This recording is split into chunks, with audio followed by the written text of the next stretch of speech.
Hare Krishna, everybody. I hope you can hear me fine and you can see my screen. Yes, Ruji. Okay, very well, very nice. Thank you for confirming. So we'll get started with today's session.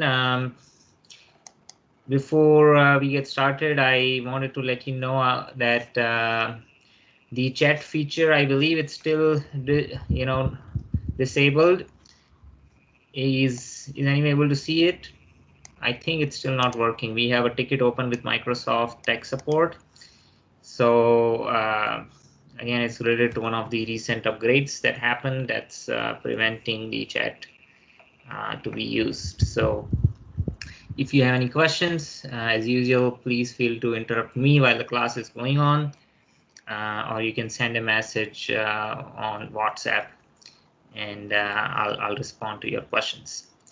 Okay, so we are almost approaching the end of first chapter, and I just like to take a moment to know if anyone had any questions, comments, if everyone is following so far, if you have any other feedback. I just want to take a few minutes to talk about that before we begin the class. Anyone would like to say anything?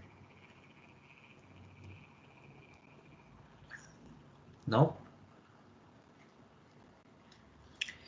Okay, very well. So we'll start. I believe we completed through the 41st verse of the first chapter. So we can continue from the 42nd verse. Chapter 1, verse 42. Dosair ete kula gnanam varna sankara karakai utsadyante jati dharma kula dharmascha sasvata. Translation and purport by His Divine Grace, A.C. Bhaktivedanta Swami Srila Prabhupada. Translation: by the evil deeds of those who destroy the family tradition and thus give rise to unwanted children, all kinds of community projects and family welfare activities are devastated.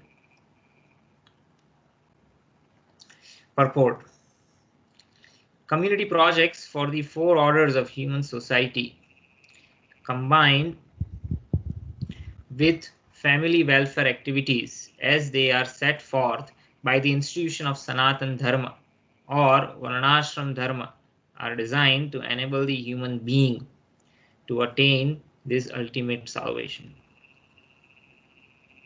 Therefore, the breaking of Sanatan Dharma tradition by irresponsible leaders of society brings about chaos in that society, and consequently, people forget the aim of life, Vishnu.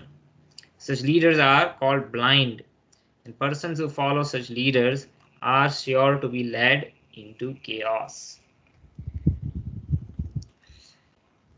So here, Arjuna is basically continuing with his series of arguments that he provided in regard to why he would not fight, right? So the first argument was, well, even if he wins, all that those who are near and dear to him, they would all be dead, and he wouldn't be able to enjoy his success or victory, right? So we all like to share our success with our near and dear ones. The second reason that he didn't want to fight was that he was worried. It was a genuine concern of killing his teachers, elderly members of the community, of his family, and so he was worried about incurring sin from that activity. And the third reason he talks about is basically the impact to the society when all the men who would lose their lives fighting the war, they would leave behind unprotected women and who might be exploited, and there would be unwanted children. And so this is the same argument is continuing, and he's elaborating on that argument. So here the word specifically used is Varna Shankara. And I think I briefly talked about what Varna Shankara is last time. Srila Prabhupada translate this as unwanted children. And so, you can talk a little bit about that, why this is important. Again, that Varnashram theme would continue. There's an underlying theme that would be helpful as we go through future chapters. So in the Varnashram society, there is this idea of Varna Sankara. So first of all, let's understand, why the Varnas are important. So we all are familiar with the idea of fire sacrifice, or homam, as we say in vernacular Indian languages or Sanskrit. So any homam is performed for satisfaction of Vishnu. Even those homams which are meant for demigods, they ultimately, later in Bhagavad Gita, will learn that even the worship or the oblations to the demigods further offer the oblations to Vishnu, and they get a share as a prasadam. So they are not directly the beneficiary of those offerings. So regardless of either one directly performs a homam for Vishnu or for the demigods, the ultimate objective is satisfaction of Vishnu. Now, in any kind of homam, when we offer any ingredients, right, we cannot offer ingredients or oblations according to our whims. Certain things are permissible, certain things are not. And even those things which are permissible, those they have to be pure, right? Like if you cannot offer something that is already consumed, it has to be pure. So similarly, when you talk about karma yoga is also a sacrifice. We'll learn about that in future chapters. So karma yoga, the offering that we do to the Lord, as the results of our work when we offer as a sacrifice. So that work itself has to be pure, right? And then when the work is performed according to one's own nature, then that work is pure, right? And such a work, the results of such a work can be offered as sacrifice. But if the work is not performed according to one's own nature, then it is impure and amedhyam. It is not worthy of offering. So the word Varna Sankara can be broken down into two words, Varna and Sankara. So Sankara, I briefly mentioned last time, it refers to linking of the Varnas. Just like Sankalan, it's like link. So Varna Sankara means when the Varnas are mixed, right? And that is not a very desirable situation in the society. So in order to understand that, let's take an example of an industrial society. So even in industrial society, we have division of labor, in which each individual, suppose you think of a typical assembly line, and the different phases or processes that any product has to go through, right? And then each phase of development, one particular individual specializes in that, right? And so by repetition, one gets mastery, and that's their expertise. They can do it more efficiently, more faster, and then other people who are efficient in doing something else. So in any society, the division of labor is there. It's by default. There's a saying in English, jack of all trades, master of none. That does not help, being a jack of all trades. But we have to have our own expertise. Now, the thing in industrial society is what's the end goal? The purpose is to promote consumer products, right? In Varnashram society, what is the purpose? Is the satisfaction of Vishnu. So the purpose is different. Regardless of the goal, whatever the purpose is, in order to achieve that perfection, that division of labor is required. So in the industrial society, division of labor is based on skills. Over here, it's based on nature. And why it is based on nature is,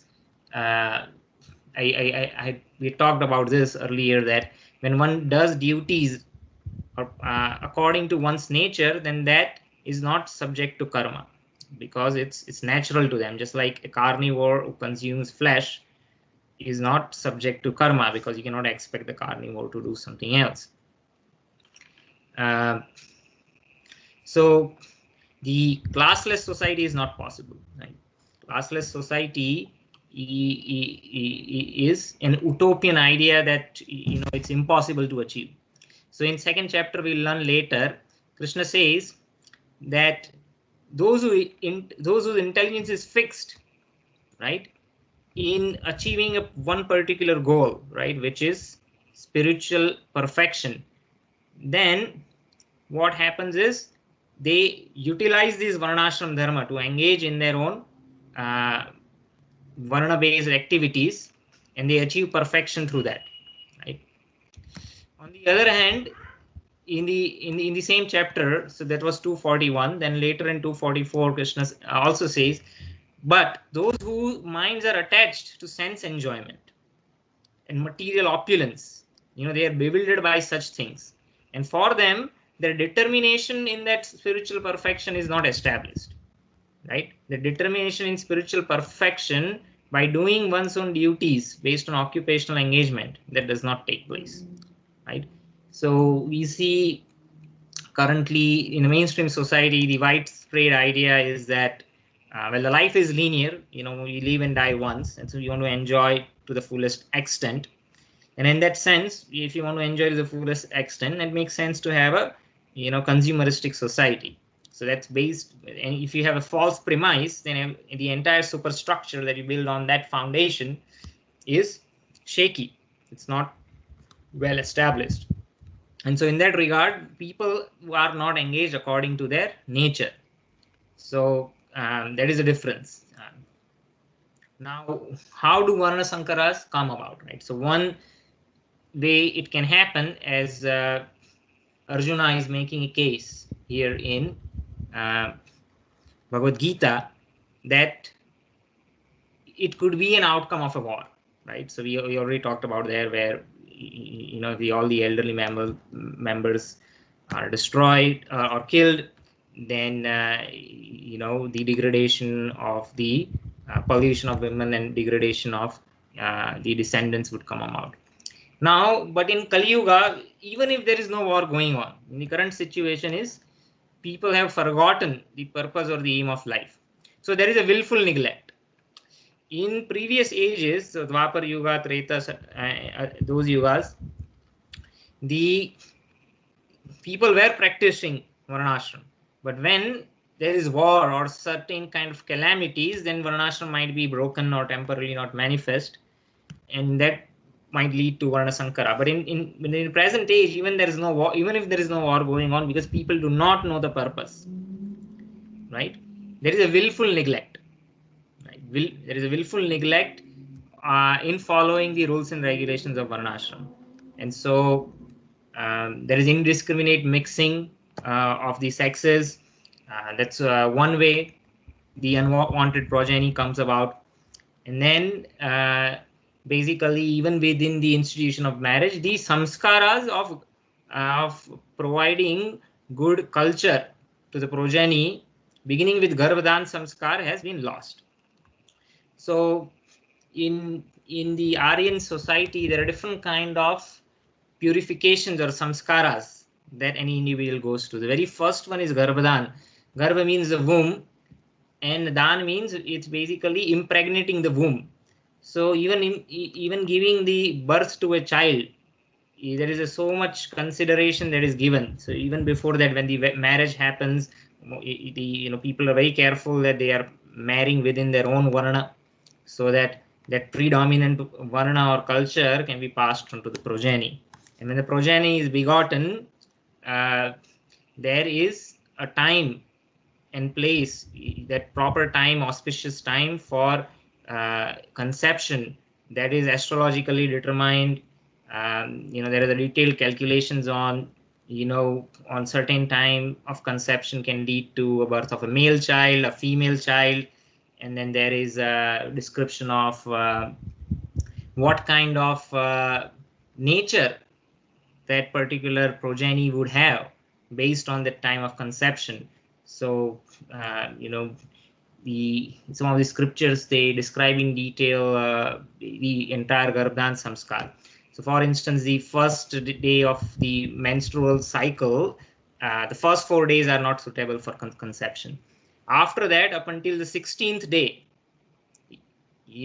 that is from the 5th through the 16th day is suitable for conception. And the odd days is when one can conceive a female child, and on the even days one can conceive a male child. And there is description of what kind of food one should consume that day when one is doing that Garbhadan samskar.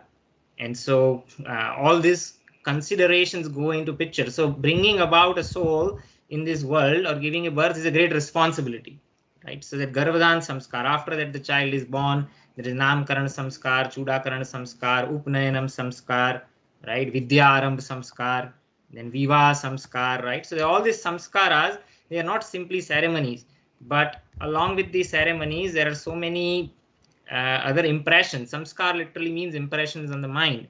So when those samskaras are provided, and then the ceremony is an official recognition of those of that culture that is provided. That is an official ceremony, but before that, it's not just a ceremony. Those things has to happen. So by that, the good progeny and the purity of the varnas is maintained. But since in Kali Yuga all that tradition is lost and is not followed, then we see that there is unwanted population in that sense, because the level of the population, many places you see it's at the level of dogs and monkeys. So because dogs and monkeys, they don't follow Garbhadan samskar. Their begetting of children or progeny is indiscriminate, right? So they don't follow all this rule and regulation.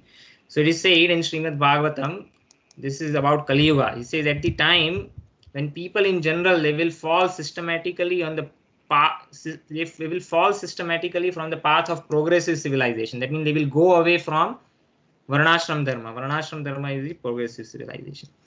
And they would be engaged. So this Varnashram Dharma has to do with the social orders of the society based on Vedic injunctions. So that would be rejected. And then they would be more attracted to economic development for sense gratification. And because of that, there would be this unwanted population in Kali Yuga. So in Kali Yuga, even without war, right, the culture is given up, and that's why there is unwanted population. So this is described in Srimad Bhagavatam. Now, what happens with these Varnas, when the Varna Sankaras are present, when the occupation is based on Varnas, they are self-motivated. I don't know if I gave you an example, but I was reading this news where I think I mentioned this in this class, where the security officer at Best Buy, he was fired because he tried to help the cops arrest a suspect, but that was on the the parking lot of the property, not inside the property of Best Buy. And the CEO did not like it. He says, he unnecessarily put his life at risk and that of other people. So they fired him, but he was happy that he did it because he thought that was the right thing to do. And though he lost the job, he said, if it happens again, I'll do it again. So he has his natural Kshatriya tendency. So this nature is still there. It's not completely lost, but there is no scientific organization of it as it used to be in the past. So when people are self-motivated, because they are driven by the nature, they don't need monetary compensation, right? And there are people who are engaged even in today's world according to the nature, but again, it's not scientific division, and vast majority of them, they are not. They are influence of mixed nature, and sometimes they don't know what the nature is. They're not necessarily acting according to nature. So what happens is people are rewarded for their skills. So whoever gets the job done, we'll award them the job. And how do we motivate them? Providing them monetary compensation. Now what happens is, suppose if I'm making 90 grands and if I get 110 grands, it's a big motivation for me. Now that 110 grands is the new baseline for me. That's my salary, for instance. Now after 1 or 2 years, I'm not satisfied with it. I want more, right? So in order to keep people engaged even at the same level, one has to constantly increase the monetary remuneration in a capitalist society. Now, where do you always create the money? Actually, whole capitalism works on depreciation of currency. They're always printing money, not literally, but every time we take a loan, they create money out of thin air. So it's a fractional banking, what is called a fractional reserve ratio. Each bank is supposed to maintain certain amount of reserves with these central banks. In America, it's the Federal Bank, the Federal Reserve. So if the reserve ratio is say 1:10, that means if a bank keeps 1 million cash reserves with the Federal Reserve, then they can give out loans up to $10 million. So where did the 9 million come from? Nowhere. It's just money created out of thin air, but they are earning interest on it. So this is how the currency depreciates. Why do we, why we wonder, what's happening? It's not, well, price and demand is, demand and supply is one thing, why prices increase, but that's not the main factor. The main factor is money created out of thin air. So basically, one has to continuously depreciate one's own currency because, but the nominal value that people get is more. So people think, oh, I'm getting more salary. But their salary is barely keeping up with inflation. Why is inflation happening? Because the currency is artificially depreciated. So that increasing level of stimulation people need to have to keep the division of labor motivated. But this is not sustainable. We have seen eventually the societies collapse. Like the Romans, they used to do it, the same thing. The Roman civilization, it flourished by conquering different lands. And then there was a point where they used to hire mercenaries. These are basically soldiers hired and they are remunerated. So they're not part of their official Roman army, but could be the Vandals or the barbarians or whoever will pay you, you have to go and fight. And then eventually there's only so much they can pay. So what they started doing earlier, their gold and silver coins, they started diluting the gold and silver with mixing other alloys and other metals, and then the quality of the gold, and then ultimately it was almost worthless. And then they had no more to pay, and then the civilization collapsed. So that's what eventually happens. Now when people, because they are motivated only with money, tomorrow if my company stops paying me, I'm not going to be inclined to go and work. Because, but in a Varna society, people, when they are engaged according to their nature, they are driven, they are self-driven to work. Sometimes, if they are not able to maintain their family doing what they are supposed to do, then there are exceptions that they can, temporarily take up to maintain their family. But in general, they don't give up completely their Varna culture. And so the Varna society is not prone to collapse unless they give up the Varna culture. So that's one reason why Varna Sankar is not desired. And then in the Varna Sankaras, I was saying, people, they are careful of marrying within their Varnas. So when the progeny is begotten from parents who are not of the same Varna, they lead to mixed Varna. So they are of two kinds. The words that scriptures use is Anuloma and Pratiloma, right? So Anuloma is what? Anuloma is basically when the father from the higher Varna and mother from the lower Varna, they give birth to a child, that is Anuloma. So when I say higher and lower, it's not higher and lower because one Varna is better than other Varna. That is a misunderstanding. That is, as is understood in the caste system, they consider certain Varnas as higher and other Varnas as lower. Not in that sense. It's not that inherently one is better. The higher Varna means the Brahmanas, they have to go through more purification, as opposed to Vaishyas or Kshatriyas. We remember that verse we discussed, Janmana Jayate Sudra, Samskara Bhaved Dvija, Ved Pathat Bhaved Vipra, and then Brahma Janati the Brahmanas. The more samskaras they have to go through. So in that sense, but in a Vaishnava Varnashram culture, doesn't matter what Varna is, they can all achieve perfection within the same lifetime. So Anuloma kind of marriage, it is permissible but not preferred. Where the father is of, say, Brahmana Varna and mother is of Kshatriya Varna. It's a different Varna, that's why it's not preferred, but it's permissible. Pratiloma is when the father is from a apparently lower Varna. So father could be, say, Kshatriya, mother could be Brahmana. So that is neither permissible nor preferred.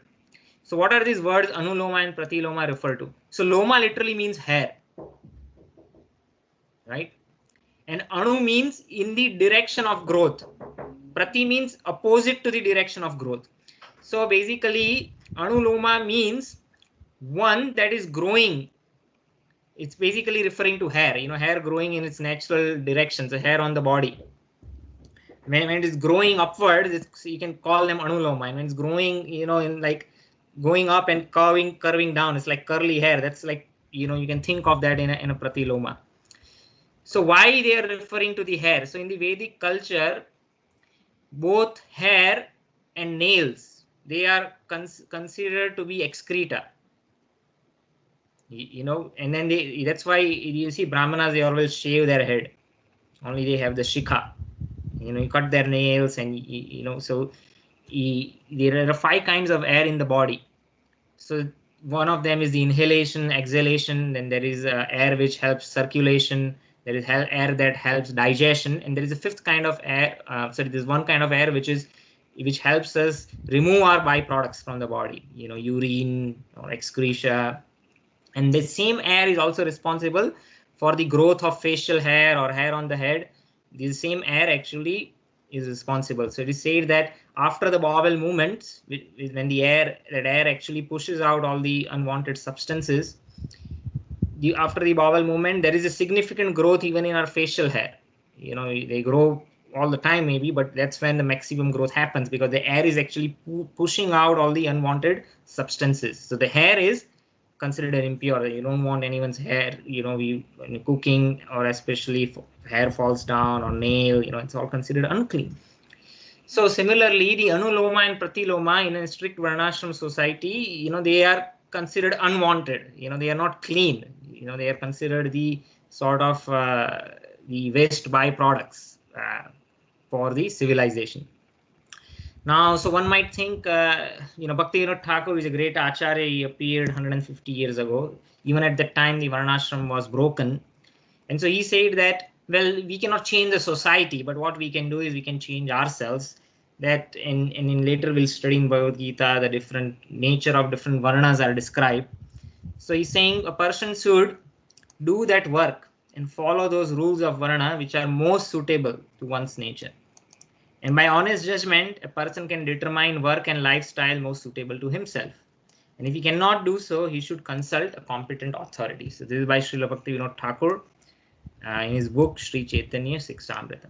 So I just wanted to give some background, why Arjuna is talking about Varna Sankara and what is Varna Sankara, why it is a big deal, and how the Varnashram is the foundation of everything in Vedic culture.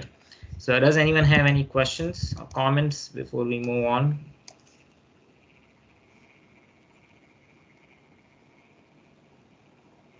Okay. No further questions. We can move on to the next verse. Let's see if I had any other notes over here. Okay.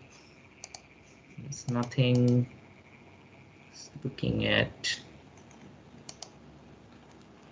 So it's verse 43.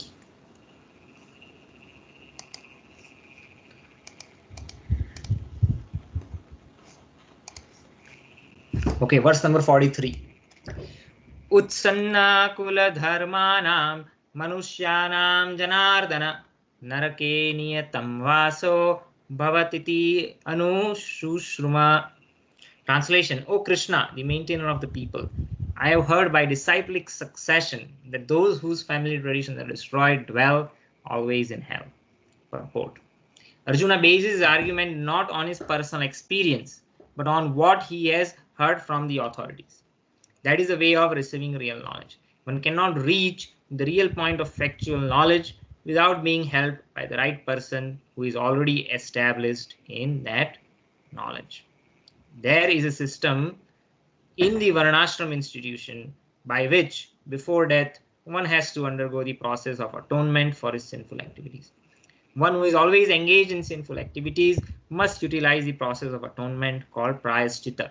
Without doing so, one surely will be transferred to hellish planets to undergo miserable lives as a result of sinful activities. So here Arjuna is making an argument. He's saying that he talks about, the society would be such a miserable situation because of the unwanted population, and that will lead to cessation of all the family traditions, and so which includes offering of the oblation to the Pitris. And when that stops, the Pitris will fall down from the Pitri Loka, and they would not be happy with their descendants, and then their descendants would also, because of the curse of their forefathers, the Pitru Dosh, they will have to suffer in hell.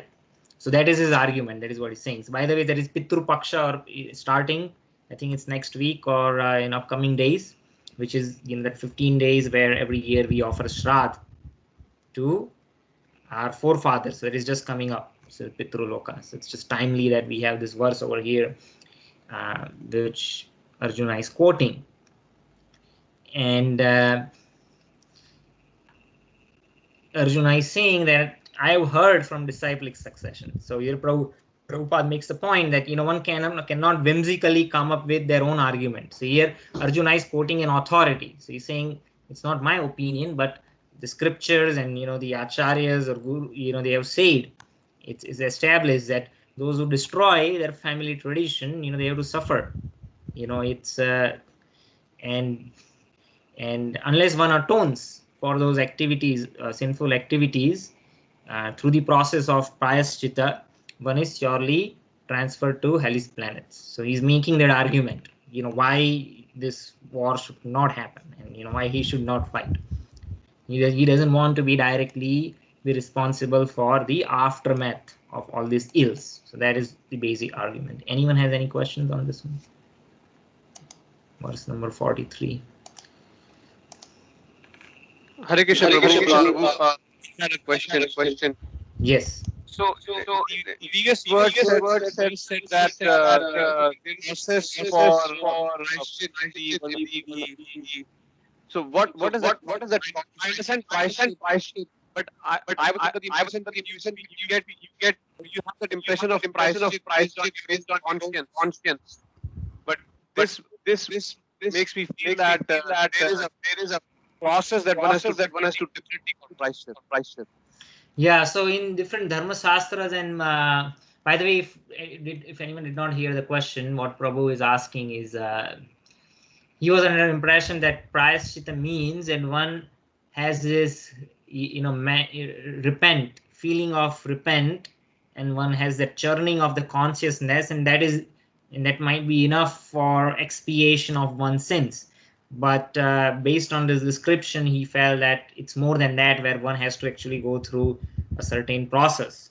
And so that is absolutely correct. So in Manu Samhita and different dharma shastras, the description is there where if you do this kind of sinful activity, then you have to do this particular kind of prayaschitta, where it says that, I'll give one example where if one is, kills a cow, for instance, then it is said that one has to fast for so many days. I can't remember that, but then he has to live in a gosala with the cows, and then one has to serve that cows for again that much period of time, and live with minimal food, and then he have to serve in particular way, and there is a detailed description of all those things where what one, even the mental expiation that one is going through, actually one puts into practice, and in that way one can atone for those sins. So in the 5th canto of Srimad Bhagavatam, the detailed descriptions of different sins and different kind of punishments for those sins is provided. And when Parikshit Maharaj, after listening those description, he's really feeling sorry for those conditioned souls who are suffering for those sins. And then he's really questioning the purpose of this kind of punishments, because he's saying that, again, the purpose of punishment is what? That the ultimate purpose is not, it's not like a vengeance. The punishment is not in vengeance. The punishment is that the conditioned soul corrects one's understanding or improves one's consciousness or attitude. That's the ultimate objective, right? It's not for any other reason. That's why even in this country, what is it's called the Department of Correction. They don't call it jail, right? They call it the Department of Correction.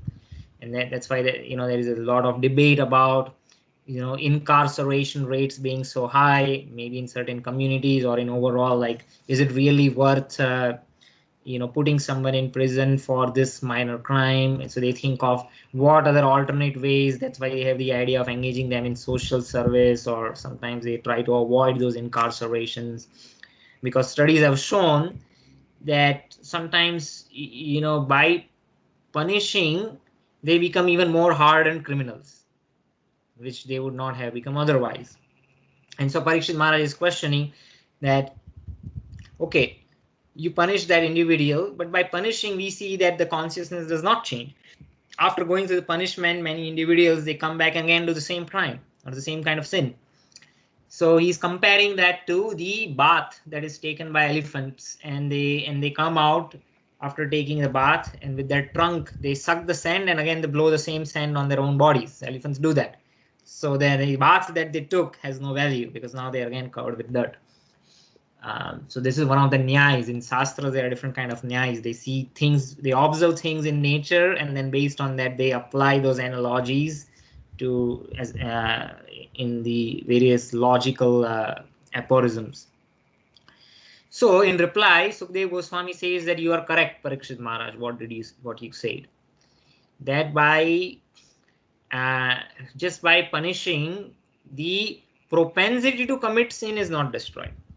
And so then he says the propensity, the best way one can come over the propensity to commit sins is by performing bhakti or devotional service to the Lord, especially through chanting of the holy names. And in Kali Yuga, the best way recommended is chanting of the Hare Krishna Mahamantra. Hare Krishna, Krishna Krishna, Hare Hare, Hare Rama, Rama Rama, Hare Hare. So then he tells the story of Ajamil. So Ajamil was a Brahmana. And this Brahmana was very well versed in different scriptures, and he was celibate, and he was performing so much austerities. And then one fine day, he had to travel to another village. He had to go through a forest. And when he was going through a forest, he saw low-class men engaging in illicit relationship with a prostitute. So having seen that prostitute in that compromised situation, his mind got agitated. And when he was overcome by lust, he decided that he's going to somehow associate with that prostitute. And so he pursues that, he befriends that prostitute, and then he slowly gives up his dharma. He starts breaking all the 4 regulative principles. He does intoxication, meat eating, gambling, even murdering to maintain. And he kicks out his very chaste wife who was very devoted to him. And through the prostitute, he begets many children. And he maintains this very horrible life. Now, at the age of 90, up until the age of 80 or 90, he was still begetting children through that prostitute. He had a very young child at the time. He was like 1 or 2 years old. And because of his past Brahminical culture, somehow he named him Narayana. And so when his life was over, the Yamadutas came. And because he had lived a very sinful life, the Yamadutas were trying to snatch his soul away. They are called Yamapasas. The soul is very subtle. The soul is covered by another subtle body, which is made of mind, intelligence, and ego. You cannot see that body. It's very subtle. So how do you tie such a subtle body? You need subtle ropes. Just like if you have nanoparticles, then you need machinery that can operate on nanoparticles, right? Similarly, so to catch that subtle body, the Yamadutas use special kind of ropes which are made up of 3 modes of nature. They're very subtle. So they were dragging his subtle body. At the same time, the Vishnu Dutas came, so which are the personal associates of Vishnu. They are 4-armed like Vishnu, and they have Sankha, Chakra, Gada, Padma in their hand. They came and they stopped the Yamadutas. Hey, you cannot take this devotee. He said, what do you mean devotee? He's the most sinful person. And who are you? You had never seen Vishnu Dutas in their life. The Yamadutas had never seen Vishnu Dutas. And they were never stopped. They were never stopped by anyone in their service. So they were frustrated. They go back to Yamaraj and they tell Yamaraj what happened. That, they were stopped by this wonderful looking personalities. And then Yamaraj explains them in detail what is real dharma. They thought that, Yamaraj, you are the ultimate authority. Who is it that who is stopping us? And then he says, what is dharma, what is not dharma? And he says, because this person chanted the holy names of the Lord, even he was not calling Narayana directly, he was calling his son. But even then he says, even if someone says the name of Narayan, Krishna or Vishnu, even unknowingly, even jokingly, even in sarcasm, right? All these sins that they have committed are destroyed. But the purification does not happen yet, right? But by repeated chanting of those holy names, the tendency to commit sins eventually goes away. So what happened with Ajamil? Ajamil then realized, oh, I committed a big mistake. I was luckily saved by these Vishnu Dutas. He wanted to talk to Vishnu Dutas, but they disappear. So now he got a little bit extension of life. So now he takes up seriously, immediately leaves his home, goes to Varanasi, and dedicates his life in chanting the holy names of the Lord. And by that practice, now his tendency to commit sin is gone, because he's chanting the holy names of the Lord constantly. Then he achieves perfection in his very life, and then he goes back to the spiritual world. So to answer your question, the best way to perform atonement so that the tendency to commit sin is again not repeated is to engage in devotional service. The detailed methods of prayaschitta, they are described in Dharma Shastras. Some of them are not really practical to perform in this age.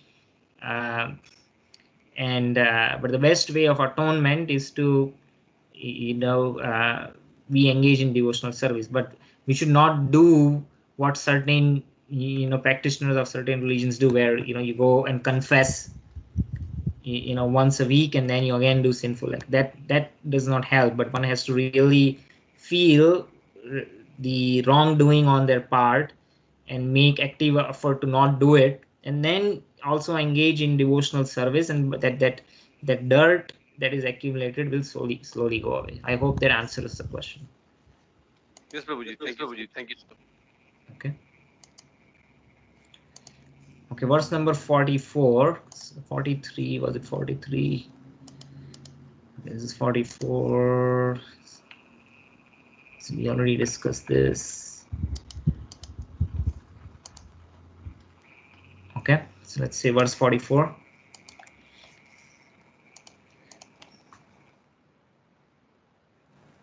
Aho bata mahatpapam kartum vyavasita vayam yadrajya sukhalobhena hantum svajanam udyata. Translation: Alas, how strange it is that we are preparing to commit greatly sinful acts. Driven by the desire to enjoy royal happiness, we are intent on killing our own kinsmen. Purport: Driven by selfish motives, one may be inclined to such sinful acts as killing of one's own brother, father, or mother. There are many such instances in the history of the world. Arjuna, being a saintly devotee of the Lord, is always conscious of moral principles, and therefore takes care to avoid such activities. So, Srila Prabhupada further elaborates on Arjuna's arguments, and he's saying that it's not appropriate for us to commit these sinful activities. Being driven by some desire to enjoy royal happiness, we should not kill our kinsmen. So that is his argument. And by that, what he's trying to say, as Srila Prabhupada explains, is that, well, if we do that, then how are we different from all those examples in the history where ambitious individuals, especially who are very desirous of being an emperor or a king, they commit murders or killings of their own family members just to take the crown. And so he's saying that history might remember, in mind he's not saying explicitly, but he's saying that his argument could be that we would be in the same category as them, right? So what's the difference between us and them if we are also killing our own kinsmen to achieve that goal of some sort of happiness by getting the right to rule a kingdom. So there's nothing much to discuss over here. Does anyone have any questions on this?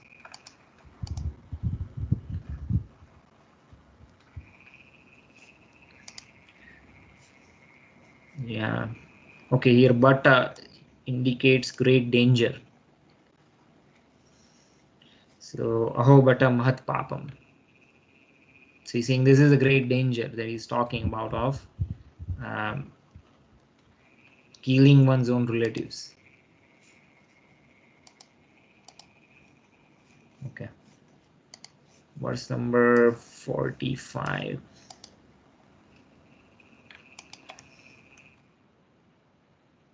Yadi mam apratikaram asastram sastrapanayah dhartarashtra rane hanyus tanme kshema taram bhavet.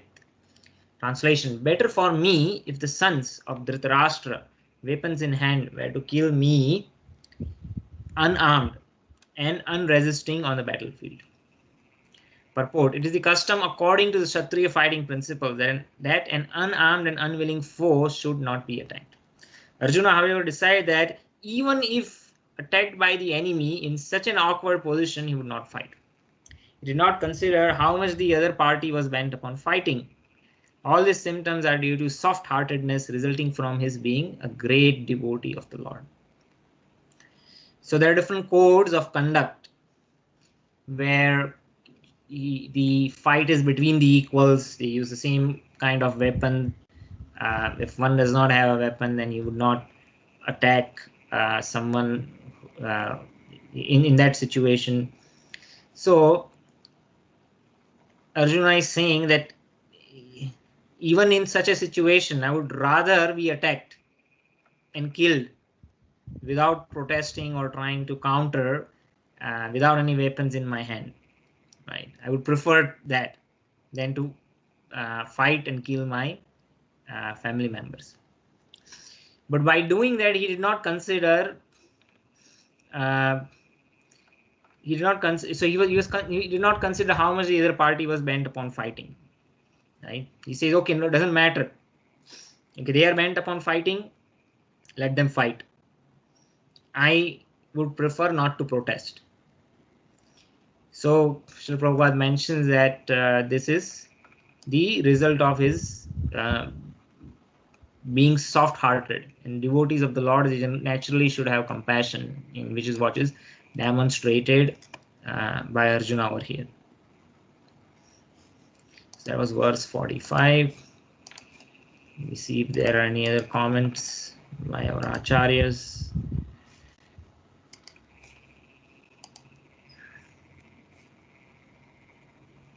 Not opposing them will be my prayashchit for the sin of thinking. Okay, so here this is Baldev Vidyabhushan, is one of our acharyas. He comments. So there was a mention of prayashchita in the previous verse. So one might question, why is Arjuna saying that he won't protest and let them kill me? So here the analysis that is done by Baldev Vidyabhushan is mentioning that this is my prayashchita, right? Because I thought, see, I already came to this battlefield, right? I was already prepared to fight and kill my teachers and elders. That means I already committed a sin just by thinking. So in Kali Yuga, this rule does not apply, but the Mahabharata war was toward the end of the Dwapar Yuga. In previous ages, there is sin also committed by thought. Now in Kali Yuga, because of the degradation, this rule is not applied so strictly. So people are exempt. Unless you actually physically do, it's not a sin. But otherwise, thinking is also a sin. So Arjuna is saying, I already thought in my mind earlier to kill them. So I already committed a sin. Right? So what is my prayashchit? My prayashchit is that I won't hold any weapons in my hand. Let the opposing army or my elders, let them kill me, and that would be my prayashchita. So that is his argument. This is most beneficial, kshemat-taram, removing sin just by this prayashchita at the end of life. So in Bhishma and others will not incur sin by killing me in this manner. So he's saying, one might argue that, well, if Bhishma and Drona, if they attack a person and kill him, that is not protesting, not fighting, would they not incur sin? Then one might question, why did Arjuna did not think about that? Does he really want if he really loves his family members and teachers and elders, does he really want them to commit sin? So the argument is that Arjuna is saying, well, they won't incur sin because they are punishing an offender. Punishing an offender is not sin. Just like we say, there are 6 kind of aggressors we talked about, right? One who arsons someone's home, somebody tries to poison someone, kill someone, take somebody's land or property, take someone's wife. They all deserve to be killed. So he's saying, because I thought in my mind to kill them, I committed a sin, and so if they give me proper punishment in this way, then there's no sin on that part. That is basically the argument that he's making. Okay, verse number 46. Sanjaya Uvacha Evam Uktva Arjuna Sankhye Rathopastha Upavishat Vishrujya Sasaram Chapam Sokasam Vignamanasa. Translation. Sanjay said, Arjuna having thus spoken on the battlefield, cast aside his bow and arrows. and he sat down on the chariot, his mind overwhelmed with grief. Purport. While observing the situation of his enemy, Arjuna stood up on the chariot, but he was so afflicted with lamentation that he sat down again, setting aside his bows and arrows. Such a kind and soft-hearted person in the devotional service of the Lord is fit to receive the self-knowledge. Thus ends the Bhaktivedanta purports of the first chapter of Srimad Bhagavad Gita in the matter of observing the armies on the battlefield of Kurukshetra. So in the purport, he is saying, Srila Prabhupada mentions that finally Arjuna, after making all these arguments, as a concluding action, what he is doing, he's putting aside his bow and arrow, right? So by putting aside his bow and arrow, he's saying, okay, I'm done with my argument. This is my final decision. I'm not fighting, right? So why did he do that? He already provided all the reasons, but Srila Prabhupada is saying, is setting the tone for the subsequent chapters. He's saying that this is basically because Arjuna is soft-hearted, he's kind. And those who have such kind of soft heart, they are actually eligible to receive this transcendental knowledge of Bhagavad Gita. And that's the reason this Bhagavad Gita is spoken to Arjuna, right? Because he is an rightfully eligible candidate. Now in second chapter, Sri Krishna is not spoken so far, right? He speaks one verse. He says, behold this army, when he brings the chariot in the middle of the two armies. Then he says, behold everyone who has come over here. But he has not imparted any instructions yet. So here we can see difference between Srila Prabhupada in some of his conversation later mentions that there are different empowered preachers or prophets who come during different eras and times at different places and present the same spiritual knowledge according to time, place, and circumstances. And so if you see some of the Abrahamic traditions, they were at a time and a place where people were not necessarily following Varnashram Dharma, and they were indiscriminately killing. And in order to stop them, maybe the first instruction is thou shalt not kill, right? Which is, before any kind of other spiritual instruction can be provided, well, you have to be civilized. Here, on the other hand, we see Arjuna, despite of following the Varnashram Dharma, despite of fighting from the side which was fighting for the right reasons, and they had tried all other way to find a peaceful solution. Even is saying that, well, just give us 5 villages to rule. They had been subjected to 6 kind of oppressions that we had mentioned, aggressions, not oppressions, right? They were attempted to be poisoned, attempted to be killed, their home was arson, their wife was kidnapped, their property was taken away, everything, right? They did not, still they were very tolerant. So this is a completely different kind of people, right? Their caliber and moral level is at much higher stature. And so the kind of instructions that is provided to those kind of people is at a different level. It's not at the same level as, say like thou shalt not kill. That's not to denigrate other religions or tradition. The point again being is that there are different instructions and different for different people according to their moral and spiritual development according to time, place, and circumstances. Even in the Vedic literature, there are people of lower consciousness in the Vedic culture. For them, there are instruction at a lower level. But the point I am trying to make is that so Bhagavad Gita is spoken basically for very refined kind of people, who have that at least some level of elevated morality to be able to receive this knowledge. So in that sense, this Bhagavad Gita is not an ordinary literature. So we studied the Gita Mahatmya, in which it was described. That's why it's also known as Gita Upanishad. One of the verses in Gita Mahatmya says Gita Upanishad is the crest jewel of all the Vedic literature. Right? It is the essence of all Vedic literature. And so in that sense, it is a very highly refined knowledge. that we will be studying. So aside from the second chapter, Krishna will address all these arguments that Arjuna had provided. So in terms of those arguments, Krishna actually addresses these 3 arguments right in the second chapter actually. But then Arjuna has further questions, further comments, and then Krishna has to elaborate each of these answers into one chapter. So then the third chapter, becomes elaboration on karma yoga, then another jnana yoga, then dhyana yoga, then bhakti yoga, then like one, each of them expanding into an entire chapter. Though he already, so in a way, he actually answers this question just in the second chapter.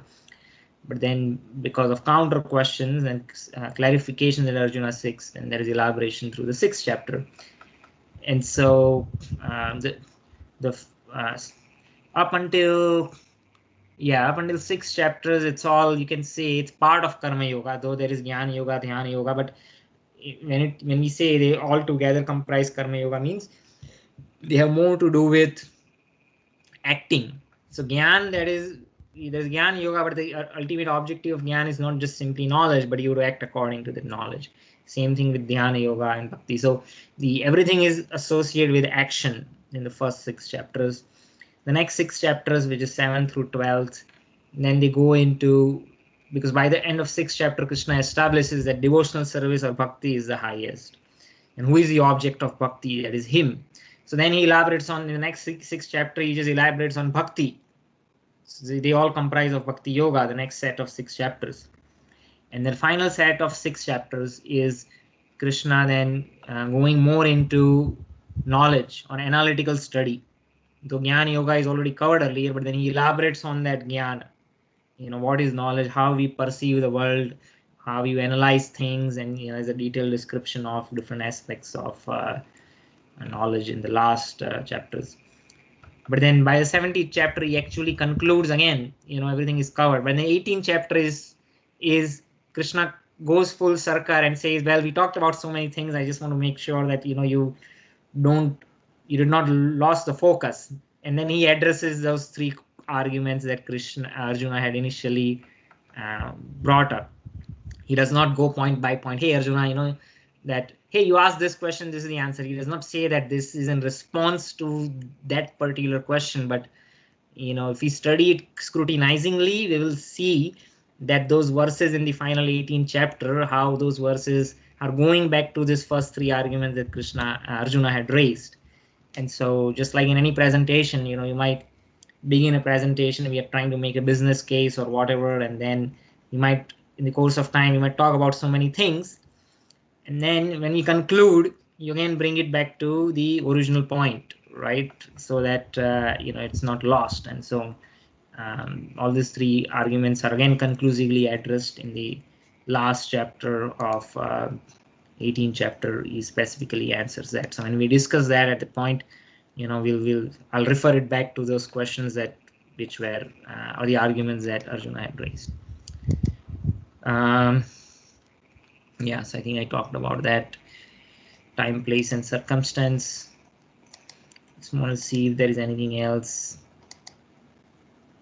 Okay, here Baldev Vidyabhushan is saying, from the first chapter, it is understood that the inquiry about Atma takes place in a person who is compassionate in nature and non-violent, not in one who is cruel and violent. Same point as I mentioned, right? So it's a different kind of person who has much higher level of morality, where here the Bhagavad Gita is spoken to Arjuna to say what, you were already planning to do a rightful war and why you should fight. He didn't want to fight. He has to be convinced to fight a just war, as opposed to other instances where people have to be told stop fighting, right? So it's at a different level in that sense. And this is the commentary by Vishwanath Chakravarti Thakur. Okay, so he's just concluding that. And I think that's it. That's the end of the first chapter. I think it's a big milestone that we achieved. We went through dedication, the preface, the introduction, and concluded the first chapter. So congratulations to everyone, who all of you made through. I think I'm very confident, if you are able to make it through the first chapter, The rest of it should be a breeze. Of course, we still have to cover a lot, but in terms of the spectrum of things that we would be covering, I think you got a good sense of what's going to come, and I'm confident that all of you would be able to take this journey all the way through the end, and we will have learnings in the way. And Krishna, as he says, that whoever studies this Bhagavad Gita actually worships me through his intelligence. So it's an opportunity for us to worship Krishna in yet another way through our intelligence by studying this conversation. Having said that, I want to open up for any questions or comments anyone has at this point in time.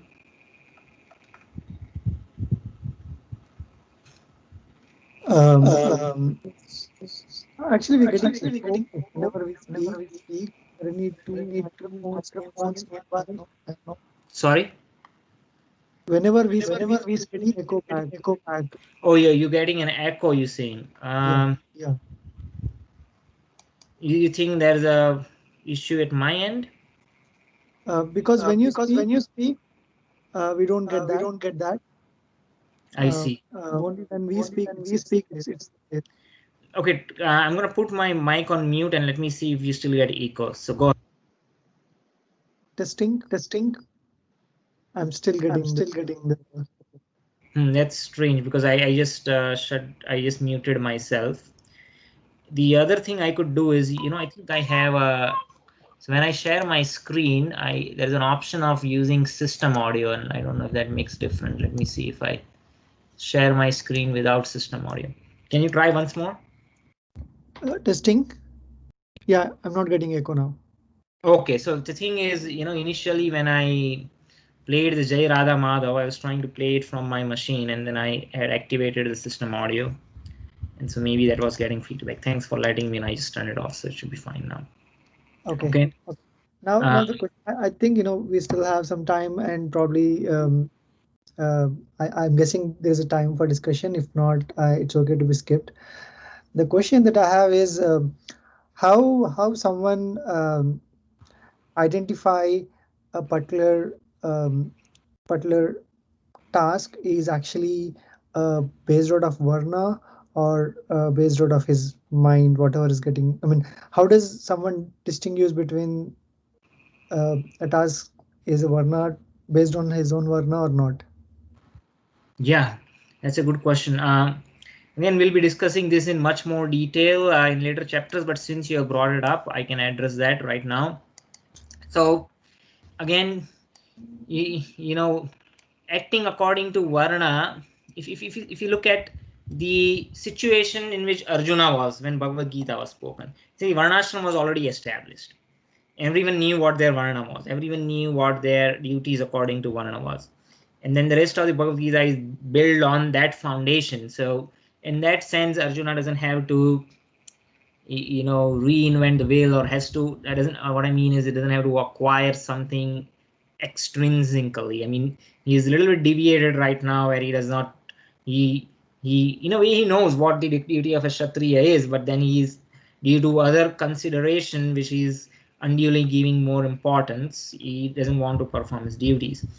Now in our current situation, where we are leaving, the Varnashram Dharma in its pure sense, it's all lost, and it's not followed, and so we don't receive our Varna culture in the sense that even the marriages necessarily don't happen within the same Varna. The child is not necessarily influenced by that same kind of Varna culture, and especially because everyone is subjected to monoculture. Monoculture is one singular culture, meaning that everyone goes through K-12 education, right? And then we interact in our school. A lot of time we spend in the school, right? When we are children, and we are subjected to all kind of association. And again, we get instruction from parents: well, be careful whom you associate with.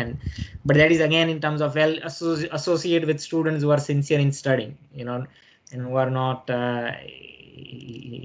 Don't cultivate bad habits, and in that sense there is some instruction given to us. But It's not refined in the sense of our culture, Varna culture, right? So that does not exist. And to elaborate that further, what I mean is like Brahmana, Kshatriya, they go to Gurukul at a very young age, right? Even in Gurukul, the Brahmanas might get more samskaras, refined samskaras than Kshatriyas. And then the Vaishyas, they don't go to Gurukul. They just learn the trade on their on hand just by 5, 6. Like Krishna was 5 or 6 when the Nand Maharaj said, okay, you take the cows. One day he says, Baba, I want to take the cows for grazing. He says, it's too small. Okay, I'll take the small calves, the calves, not the cows. Then he takes the herd of the cows. And so he learns everything on, by the time they are 12, 13, 14, same thing with the Sudras, the blacksmith, goldsmith, barber, like, that doesn't require any formal education. Going through college or university, you don't have to take a lot of debt to go through a college, and after acquiring $100,000 in debt, then I feel, well, my degree is not helpful because just a paper certificate and I have not really developed any life skills. So the point is, like Abhimanyu and all the at 15 he was an expert warrior, right? He was trained by Pradyumna, who is Krishna's son. He trained Arjuna's son Abhimanyu, and he already learned some, like Chakravyuh, at least half of it through in the womb, and that is again Garbhadan Samskar, right? In the womb they learn, and so the thing is, the point I'm trying to make is by 15, 16 they go through such an emotional and intellectual maturity. They're expert in their family tradition and skills, and they are ready to, they are already married, and they are running their own household grihastha life. I mean, 16, 18, definitely up until 20, 21. Now if you see the monoculture, what happens is, the college, you would go in college age 21. By the time you go into, oh no, it's 7, what's the age? So the 12th grade one completes 17, 18, right? So around 17, 18 is when people first try to go out of that K-12 monoculture, right? And unless, all families are different, and there's some families, okay, you just had the school education, there's no other culture. But if in some families, they have a strong business culture, and the child is maybe learning something about business from young age, but not necessarily. And what happens is, you'll find a lot of articles in media where people, up until they achieve, up until they are 20 or even 30s, they behave like infants, in the sense that they are not emotionally mature, and so the point being is that currently the whole system is in mess. And so this Bhagavad Gita, there are other principles in Bhagavad Gita that we have to apply first. I'm not saying Varna is not important, but like chanting the holy names of the Lord, studying Bhagavad Gita, and understanding that Krishna is the Supreme Personality of Godhead. We are parts and parcels. We are His eternal servant.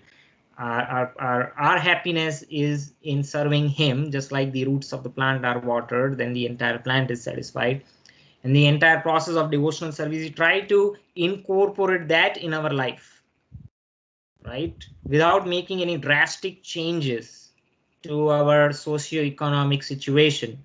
We should, that's not the first priority. First priority is remain where we are, continue to do what we are doing, and then bring Krishna into our life. And that's what we are going to cover, because we cannot make big changes. It's not possible. But what will happen eventually is, as we take up devotional service and we perform and make progress, there would be a time where you might feel that, okay, I've done all this, I'm doing, deity worship at home, offering bhoga, I'm chanting around, I've studied the scriptures, I want to do more. How I can bring more purification in myself. And at the time, if one is able to do it, then one has to find out what one's own nature is, and see if they are able to adjust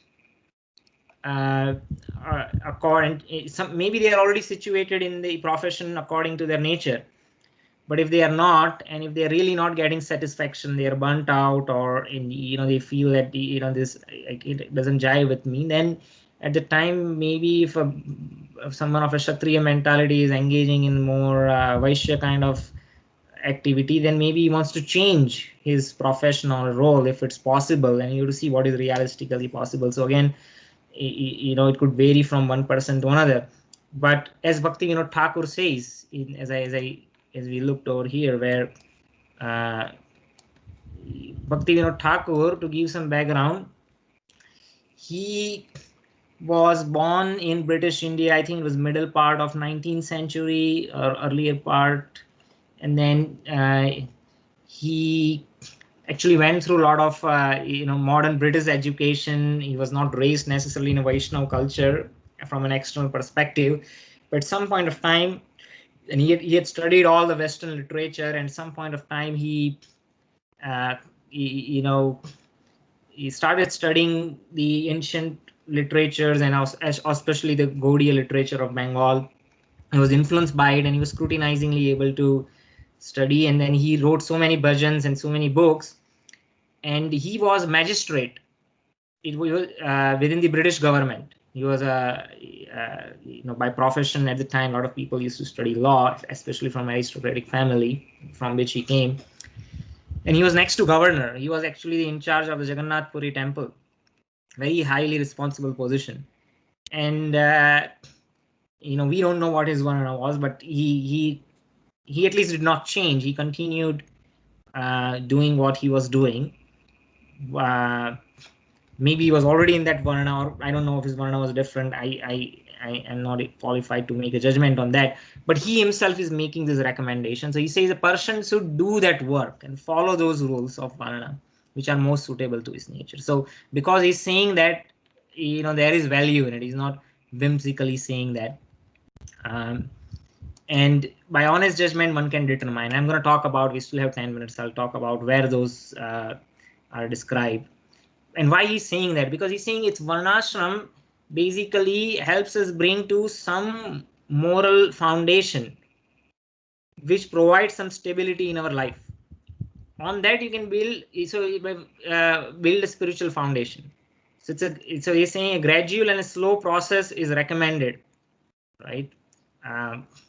So in that sense it is important, but finding out one's varna and making those changes, for some might be easy, for might be not. So it's not the most important thing at this point in time, but since it is brought up, I mean, it's good to think about it, right? But there are other low-hanging fruits, as we say, that one can achieve in terms of studying and incorporating other elements of devotional service in one's life. So having said that, the varna qualities, they are described in Srimad Bhagavatam 7th canto 11th chapter, but they are also described here in Bhagavad Gita 18th chapter. And then I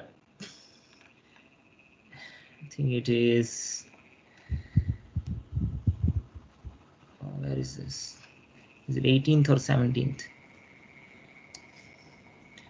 I think it's 17th.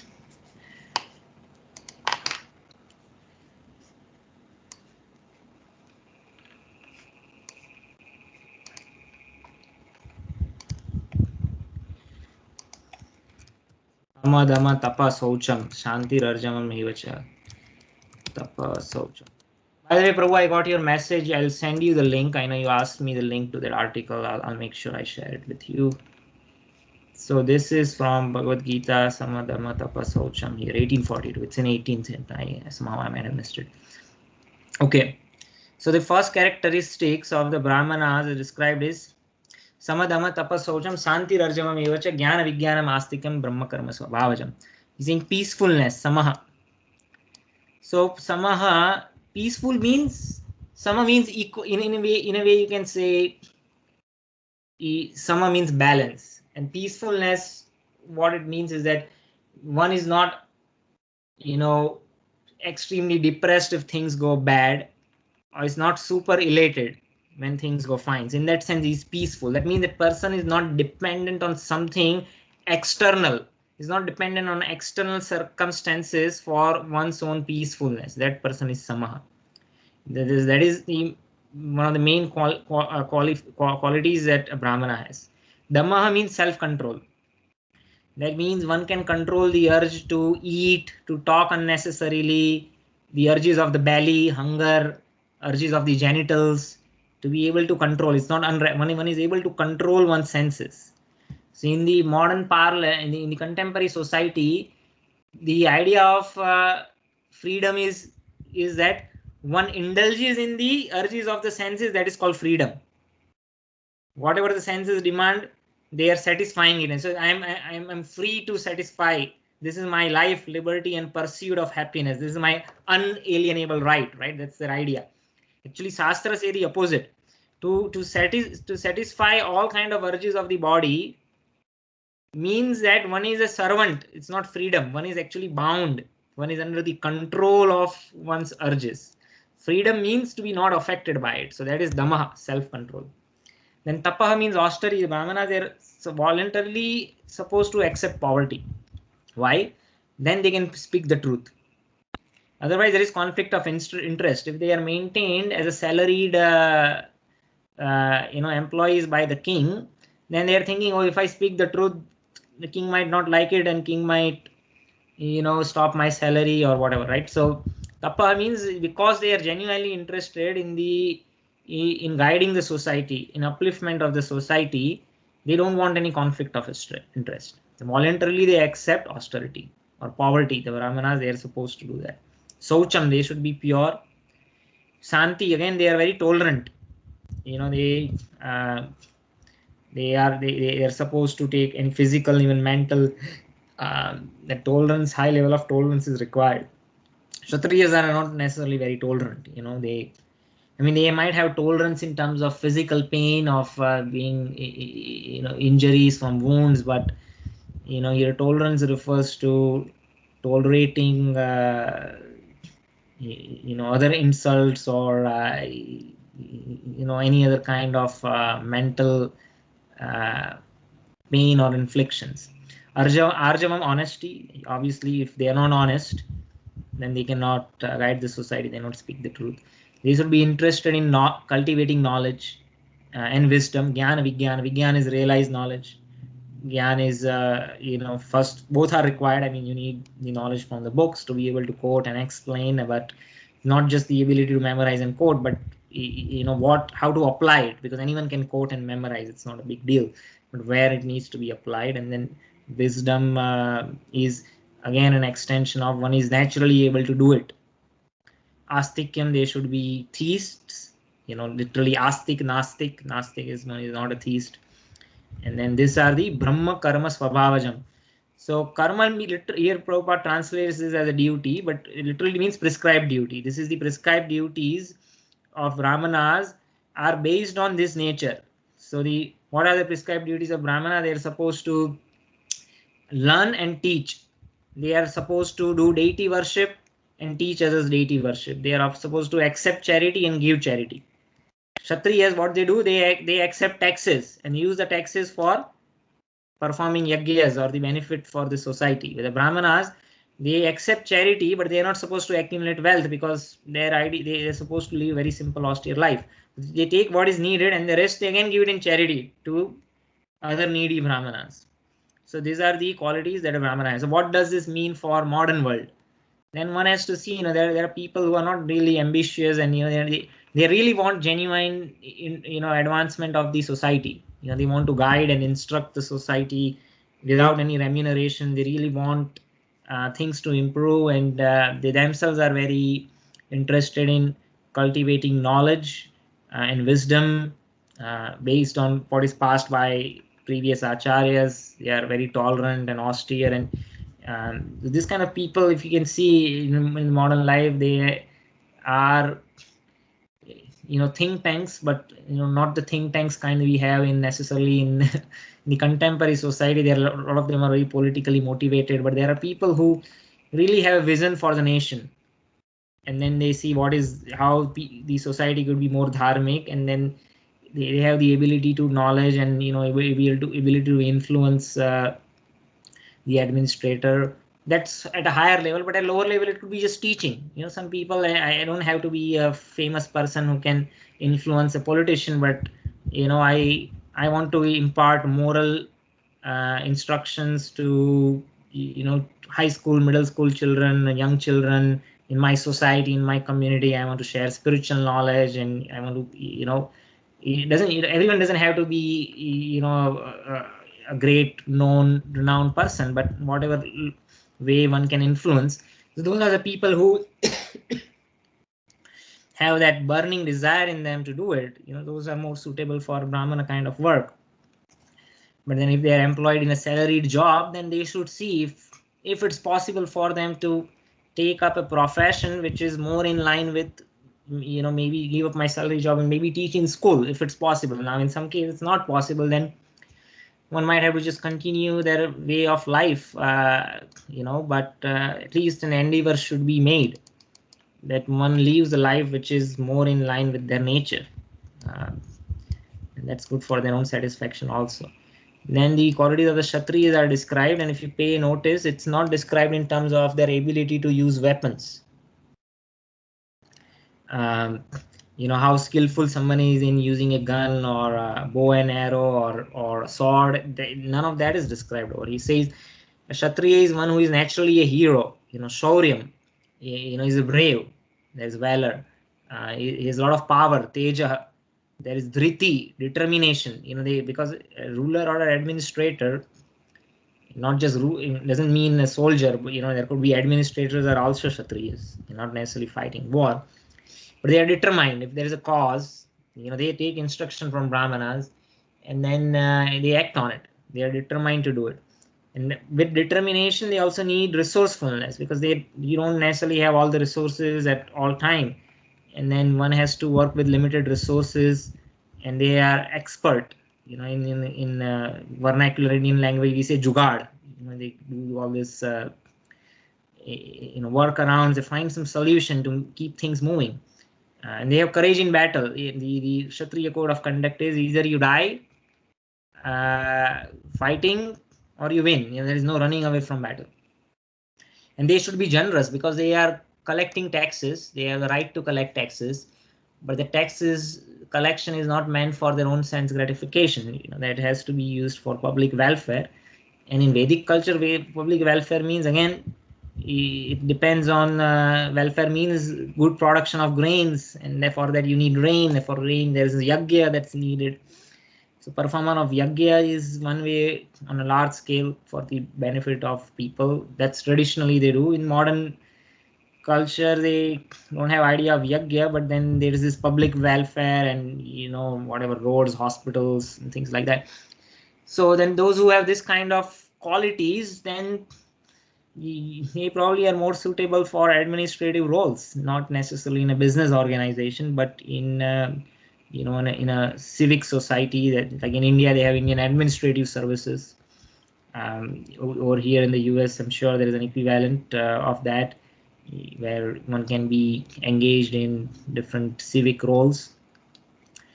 And so these are the qualities of work for Kshatriyas. It doesn't require any specific degrees or anything, but these are not skills. It's they are driven to do it. It's their nature. They might succeed or they might fail, but they are driven to do it. They might not even like doing it, but they cannot stand it. They say, "Oh, this is wrong. I need to go and do it. I hate doing it. It's gonna burn me out, or whatever." But so it's not to do with liking. They might hate doing it, but they are driven to do it. And these skills, skills could be acquired. Skills is not the main criteria. Somebody might be expert in using a weapon, for instance, but he could be a terrorist, right? That doesn't make him a Kshatriya. So that's why those skills are not mentioned. It's the nature that's mentioned. And for Vaishyas, generally is understood today as business, but in Vedic culture, business is secondary. First is farming and cow protection. Krishi, Go, Raksha, Manijyam. Because without grain, the society cannot subsist. Even in the US, if you see 70, 80 years ago, you can research online. I can share the article also. There was 40, 50, more than % of the population was engaged in agriculture, a significant amount, maybe not 40, 50, but maybe 100 years ago. Now, 1% of the US population is engaged in agriculture, right?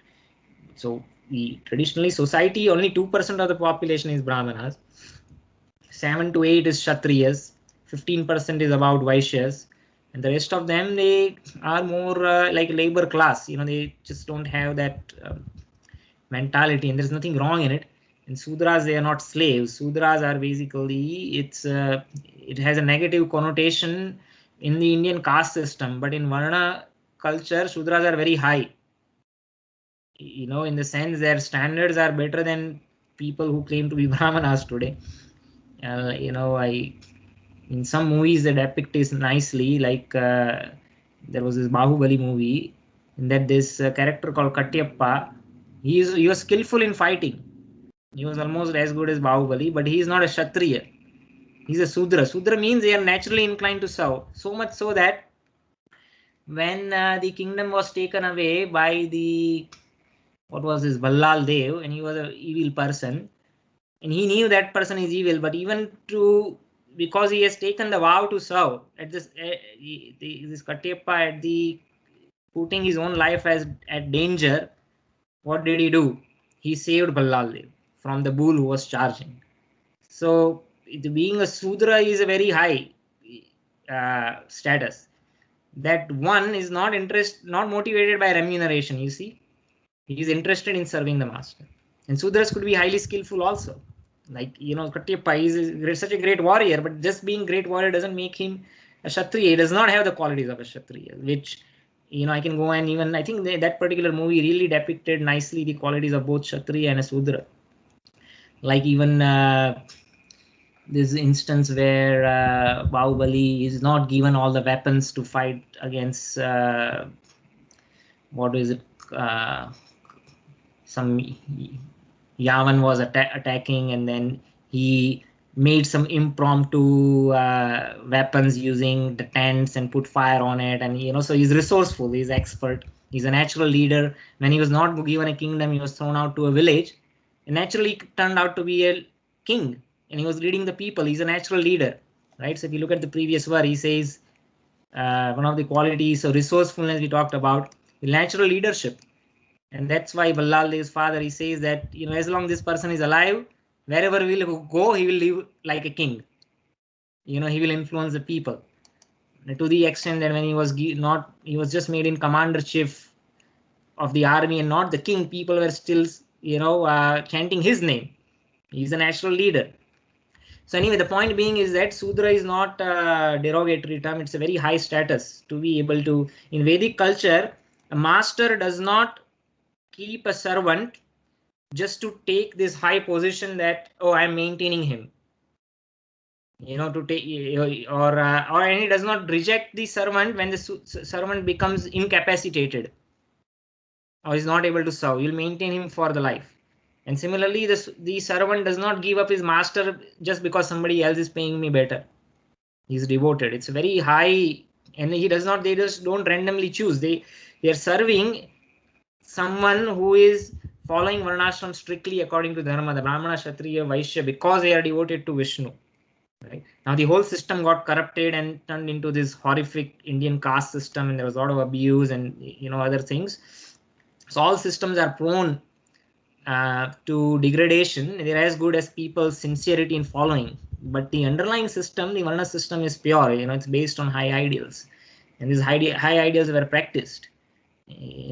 Sometimes the movies are the only way we have get glimpse into depiction of what it used to be like, or reading scriptures. But so then again, Vaishya means, you see, if somebody is naturally inclined to farming, even many times we see instances, we see in news, there are not just Indians, there are probably in every culture, but I'm just giving this example. Many Indians, they have the good IT jobs, and they thought, well, I'm coming from farming background and I don't feel satisfied, and they, like, someone started a farm in San Jose, and then there was another one who started in Houston, and they went to India, they replicated the model, and they were growing organic food, and they were so successful. And so very often we see these stories. Even in the US, I was reading this individual in Texas, and what he restored an ancient technique which is, well, very known in India, but over here they have given up everything for chemical fertilizers. He said, any kind of barren land. He says, I just let my cattle and cows just graze, and then they drop their dung, and the land naturally fertilizes, and then I can get excellent yield. And that something as simple as that is not known to a lot of people. And so he was able to, continue that culture. So the point is, people are attracted, they just have that natural tendency for farming. So even if they had that IT job, they are just driven to do that. You will know what your nature is, and you will be forced to do it. And some people might not be able to do it, but everyone's situation is different. And then business is there, but it's not like running Amazon, not that kind of businesses. There is some trade, but there are no conglomerations. Another thing, I know we are over time. I'll conclude this shortly, but I want to finish this important point since we started, is that in the Vedic culture, the only varna which has large organization power is the Kshatriyas. They are running these huge kingdoms and armies, so they have this huge organization and the mechanisms of the organization to be able to protect the Brahmanas, so that to be able to protect the Vaishyas and make sure that Varnashram culture continues. Kshatriya means one who protects the society from harm. But in the modern culture, what has happened is, in the contemporary society, the resources of organization are leveraged by all the four Varnas, and that creates a conflict. For instance, labor, they also have organizations, labor union. And they might say, well, because the labor was exploited, and so now they need unions and blah, blah, blah. The Vaishyas, they have become huge organizations, and they are, many ways more powerful than the administrators of the Kshatriyas, the amount of budget and revenue that they have. And that's why that Best Buy CEO, he fired a security officer. Actually, the Vaishya is under the Kshatriyas. Kshatriyas are under Brahmanas. But because the Vaishya become so powerful, they even influence the administrators and like the political funding and a lot of this ad campaign, and they are able to do it. In the Brahmanas, even ideally in Vedic culture, there is no mathas, or there are no spiritual organizations or churches, but that's the only way you can do anything in this world. Currently the system is so complex, but there are no, like in the Western world, well, churches were there, but if you see traditionally in India, it's there are empowered preachers like Ramanujacharya, Madhvacharya, and they might have a temple, but they have their followers, and they travel, and sannyasis, they don't stay at one place, they're traveling by foot, and they go at places, and they they don't enter anyone's home for more than some time, and they take whatever leftovers are there, and in return they give spiritual instruction, and they move on, and by their spiritual power they are able to influence. But that's just impossible to do it in the current world, right? So everything needs, even the Brahmanas, or you have to do anything, you need temple. And how can you acquire a property? That means it has to be registered as an organization or religious organization. And so all of that has its own complexities, and it's just unwanted. Either that organization for Brahmanas or Vaishyas or Sudras is not needed. The only varna that has organization in an ideal society is the Kshatriyas. So anyway, we cannot re-establish what's there. We are not here to change the social order. We have to live within the existing social order, and there are other low-hanging fruits that I talked about, which we should implement in our life. And at some point, when you have that natural urge, and you might feel, well, what else more I could do? What's my nature? Let me see if I can act according to it. And so that will help us purify it. So, I don't want this varna discussion to be like as the main theme, though a lot of Bhagavad Gita is because that already existed at the time. Right now it doesn't exist. So I hope that answers the question. I gave you a very long answer, but I hope I covered all the points. Yeah, sure. Okay, I think we are already over time. I just also want to briefly mention that those who see, we talked in the beginning of the class that there is option. It's an optional thing, but it's recommended if you want to make sure you imbibed everything nicely and understood. There is an option to give a test at the end of each chapter. It just makes you sort of study and scrutinizingly, and then give a test. And in the end, there is a certification that is provided. Again, the purpose of this class is not to get certification. The ultimate is how much we learn and how much we imbibe and apply in our life. That's the main purpose we are doing it. But then some people are motivated by, if they have a a systematic way where if they are able to study and write it and appear for a test, they feel more accomplished. And so that option is there. So I'll be sharing more details. Again, this is optional. It's recommended. If you're able to do it, that would be great. And we'll share other details on how you can take the test at your convenience from your home. Thank you very much. Hare Krishna. Hare Krishna. Hare Krishna. Hare Krishna. Hare Krishna.